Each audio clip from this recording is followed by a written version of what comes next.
How to turn on typing indicator on Instagram.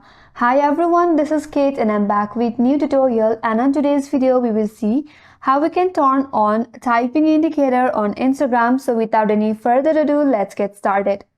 First of all, launch your Instagram application in your mobile device and make sure that you're logged in with your account. Once you get in your home page, now navigate to chat page by tapping on the chat icon from the top right corner. From here, you have to select that specific contact where you would like to turn on typing indicator.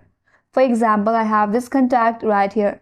Now, once you get into chat page, navigate to top section and tap on the profile name.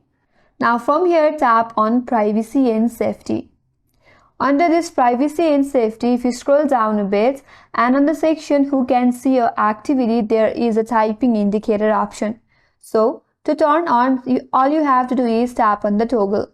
Once you turn on the toggle, and the typing indicator on Instagram is now turned on and other can see when you are typing. So that's the way to turn on typing indicator on Instagram, and that's all for today's video. Hope this video helps you. If you are new to our channel, make sure to like and subscribe. Thanks for watching and stay tuned for more upcoming tutorials.